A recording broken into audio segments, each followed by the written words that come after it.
Um, right now, just really taking time to take care of some family stuff. Yeah.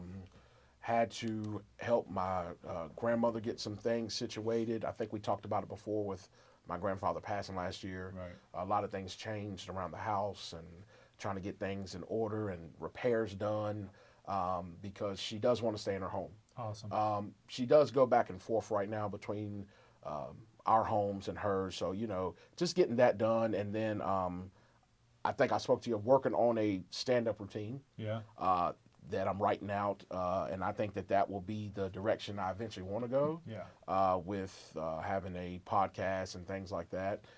So just taking time to just kind of trim the fat in other areas and just focus on a few. Yeah. What's life been for you during COVID? Um, Like work wise. Work wise, it's been an adjustment. For a while, we were working from home. Yeah. We're now back on site, and that was like a big adjustment, because I think a lot of people didn't realize that it was actually a real thing. Yeah. And I think when more people started posting about relatives, friends, or family that are actually been, confirmed that they have it, Yeah. it's become more real.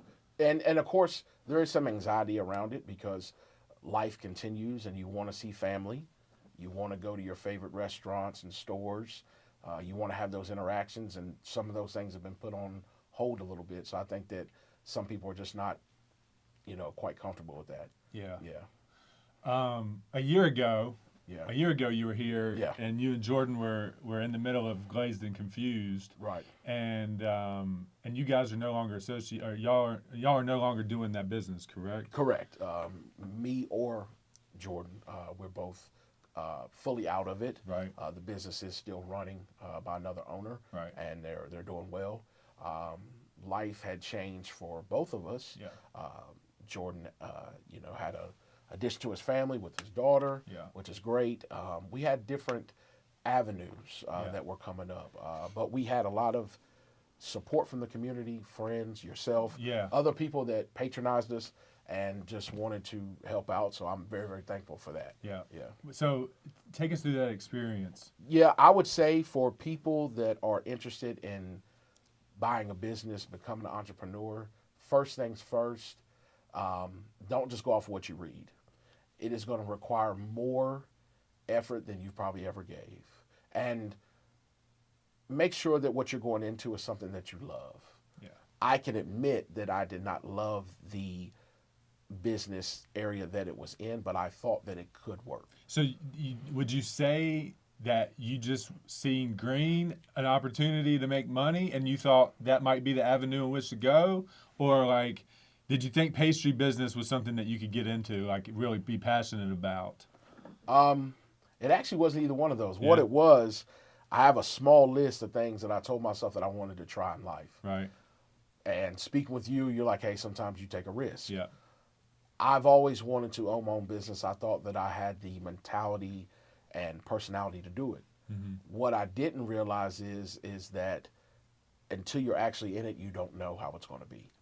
And in order to knock things off of that list, it's going to take risk, and I wanted to try it. And I feel like it's okay for me to step back and say, hey, that wasn't something I enjoyed. Yeah. And now on to the next thing. I have no personal negative feelings about it. It was something that I had to try. Now, at the end of my road, I can say, hey, these things scared me, Yeah.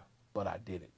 So you're proud of the risk you took. You're proud of how you learned. Right. It was just a lesson. It wasn't a loss. Right. You're not going to be afraid to jump into the next one.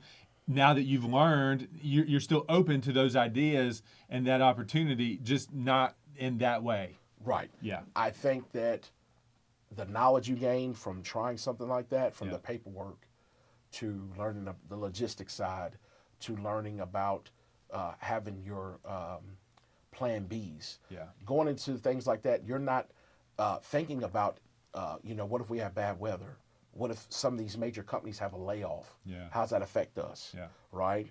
How does, transitioning from a car to having to come in on foot? Some people just don't want to do that. Right. Some people will, it depends. If it's pouring down raining outside, it's easy to go through a covered drive-through. Yeah. right? Because you can still get the items you want. Right. But if you're having to get out of your car and take the chance of getting soaked to go and get an item, that's, and what I mean to say is I don't want to discourage anybody that's out there, because I feel like the only way you're going to really truly find happiness, it wasn't a sentence like it was a lesson. Yeah. So the only way you're going to be able to figure things out is if you try. Yeah. But I will tell people that researching your competition, being passionate about the thing that you're going into, knowing it's going to require a lot more hours than you're putting in at your regular job. Yeah. Knowing that at the end of the day, it's on you. So if you do forget something, it's on you. If you're walking into an already structured business, then you can learn how they've been doing it and make adjustments. Yeah. Some people that are starting from the ground up, you're going to figure it out as you go. Yeah. And in business, your organizational chart is so important. Right. And I think that might have been where you had some conflict, right? Yeah. Is like, you wanted to be the investor and the passive partner, and you wanted to put, Jordan into the spot of being the operator and like the decider, the CEO, almost, right? Right. And it was like you had to put too much of your own time in, and you had no freedom in your life at that point, right? It was.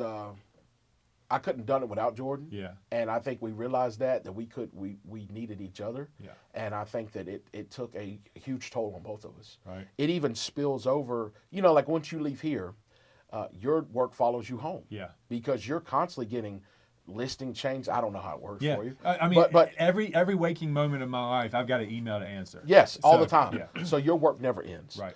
I think I was used to doing something and that being done for that day. Gotcha. And not used to having to deal with things at home, or when you want that little bit of peace. Right. I get my peace from my home. Yeah. So when things interrupt that, I'm like, golly, that's all I have, Right. So like I said, I will never speak negatively on decisions that I've made. Yeah. A good friend told me, he said, Derek, anything that you do in life that you consider a learning point or something that you gain from it, do not harp on it.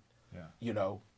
Friendships will mend, money will return in other ways. Yeah. I know time will heal the wound. Right. For sure. And I know that I'm good to people. Yeah. You are definitely. It may not return immediately. Yeah. But it will down the road. For sure. Yeah. Cool, man. I think that's a very interesting story. I think, you and your family being a part of the community and the influence that you guys can have and what your goals are is something we need more of.